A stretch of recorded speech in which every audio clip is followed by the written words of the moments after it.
So today what we're going to do is talk about the big change in public perception that was brought forth by the series Homestead. So the Homestead series has brought to public forefront that some people actually legally own machine guns, that they can legally own destructive devices such as mortars, bombs, recoilless rifles, grenade launchers, hand grenades, things like that. And when you look at the use of aircraft in Homestead and you couple that to the issues in Western North Carolina where private helicopters and aircraft were used to resupply and support people that FEMA could not, that changes and has a lot of implications in the survival community. The thing is, none of the channels that have reviewed the Homestead series of survival channels, prepper channels, have explored the implications and the unintended consequences of the TV series Homestead. So we're going to talk about some of those. Now, it's become quite obvious that now people know that most people that own machine guns are in the wealthy class, the business class, and the political class. The reason for that was the 1986 ban. So from 1986 to now, you've had between a 900% and 1,000% inflation of prices on machine guns because of that ban. When I was a kid and I was young and I was just getting into firearms, a lot of machine guns were priced lower than the semi-automatic counterpart because nobody wanted to deal with the NFA paperwork, or they just couldn't get the signatures from local law enforcement. Now, a lot of that in the stigma of Class 3 weapons has rescinded in recent years. A lot of that's due to short barrel rifles, short barrel shotguns, the handguns that have braces, and also the popularity of suppressors. So what that leaves us with is a shortage of machine guns for legal transfer. When you look at the data, basically ATF and government data indicates that there's 184,000 machine guns that are legally held by people, corporations, businesses, police departments, and other NGOs. Now, the illegal pool of machine guns is somewhere around 10 million. So that puts it in the class that is a normal, and so that takes us to the category that machine guns are not rare, they are not unusual weapons, and they're not especially dangerous compared to other weapons. And eventually that may have an outcome of eliminating the manufacturing ban, which should have been eliminated years ago. Now, we also have mortars, destructive devices of other types that are in civilian hands, along with a lot of 40mm grenade launcher systems. And there's a lot of those on the National Registry. Now, what we want to do is look at the use of that, and what you'll notice is in an SHTF situation, you will have communities that are in conflict.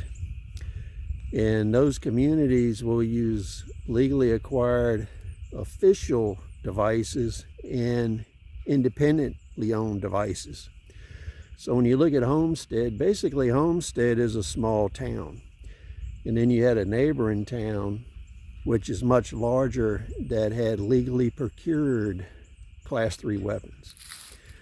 So you can see in SHTF, as I've said for years, they're going to be out there. And a lot of these subjects I just kind of touched on and talked around for the last 10 years, but people never really picked up on the implications. So with Homestead, what we're going to find out is they don't truly represent how conflicts between groups occur, and that there is only a feeling of safety in large groups. Now, a large group versus a small group, depending on weapons, tactics, armament, and knowledge of the individuals, it could go either way. The odds are in favor of larger groups, but they can be mitigated. And I have worked for billionaires before, and I can tell you there's two groups of billionaires. You have one that are pretty upright people. They're sensible and they were self-made. Then you have the others that have an attitude problem. They have the Dan Pena mentality, which we'll talk about in depth. And they look at other people as animals, waste products, unworthy, and little people. So for instance, if we look at Homestead and we look at Dan Pena has a castle in Scotland, and he's made a lot of statements in the past that were really derogatory, which indicates how you would treat people in SHTF. So if we have the Dan Pena mentality, and of course these are all my opinions, he made statements on how he would just mow them down from his castle in Scotland. And when you look at the situation, let's say Dan Pena has 100 people in his castle. What he failed to realize from his bravado is there's a forest right beside it. So if you were in conflict with that group, you would just wait for the wind direction to change. You'd set the forest on fire and you burn them out. Pretty simple, right? Now, when we look at Homestead, the show, the implications of killing people intentionally and unintentionally is not really explored, and it's not shown in a proper context. When you kill people that don't have the intent of doing harm to you, and their kin or their group finds out, you may have just started a war. And that war may not happen in the way you think it will happen. So what we'll do is we'll set the circumstance that, let's say Homestead is the target community, and they have killed 5 of your relatives who were just moving through the area with no ill intent. So some people would let that go. Some people would feel real bad about it. And some people would eliminate the threat. So when we look at that issue, machine guns and mortars can do a lot with indirect fire. And that way a small group can attack, move in, and destroy a community. To destroy a community, what you have to watch out for is a person that is targeting the community in a militarily proper way. What they're going to do is try to kill your life support, because it's inefficient to kill your people. So what they would do is, over time or in one attack, they would destroy your life support mechanisms, your crops, your animals, your buildings, your ability to generate power, your ability to move around. So how would they do this?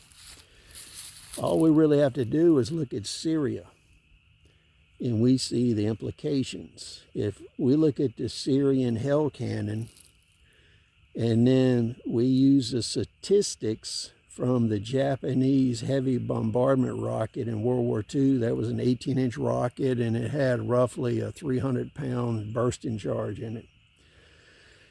Now, the hell cannon and that Japanese rocket are kind of synonymous in effect and usage. They have about a 1 mile range. They're very primitive, easy to construct.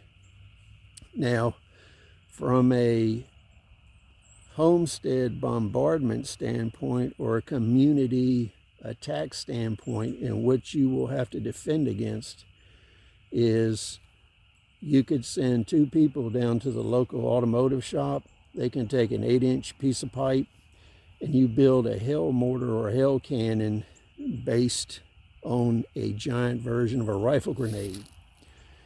And what you'll find with improvised munitions is it's easier to build a incendiary weapon or a chemical weapon rather than a high explosive, because it takes a lot more work and a lot more effort to make enough high explosives. So when high explosive and propellants are in short supply, you only use it as a propellant. So in the neighborhood hail mortar, what they would do is they would use powdered chlorine or other chemicals. And with powdered chlorine, you combine chemical A, which I'm not going to tell you, and you get an incendiary device. You take chemical B and combine it with powdered chlorine, you get a chemical weapon which produces mustard gas. So in an SHTF environment, the powdered chlorine that you use for cleaning pools is available in large quantity. You could have 50-pound payloads, 100-pound payloads, 200, 300-pound payloads, depending on what you were going to build. So you can go back and look at the video I did on the Hell cannon in Syria, and you can see what it actually does by going to the link videos there in the description. But it only takes 1 day to build a Hell mortar, and it has a 1-mile range. And what people don't understand is, if you look at the stats on that Japanese 18-inch rocket, if I build an 18-inch, a 24-inch, or a 30-inch Hell mortar, the bursting radius is 300 to 350 meters with an incendiary device or with the chemical weapon. So what would happen in real life is, even though it's inaccurate, if it hits within 300 meters of your position, that is an effective hit. And when you look at the effect of that much incendiary or chemical weapon, it would wipe out your crops. It would wipe out your animals, your buildings. All they got to do is hit you with 1 round. So this is kind of something to keep in mind. And the way to prevent this is to deal fairly with people. The other thing is to patrol your environment, have lookouts, and have long-range reconnaissance patrols. So please share your thoughts. We'll see you on the next video.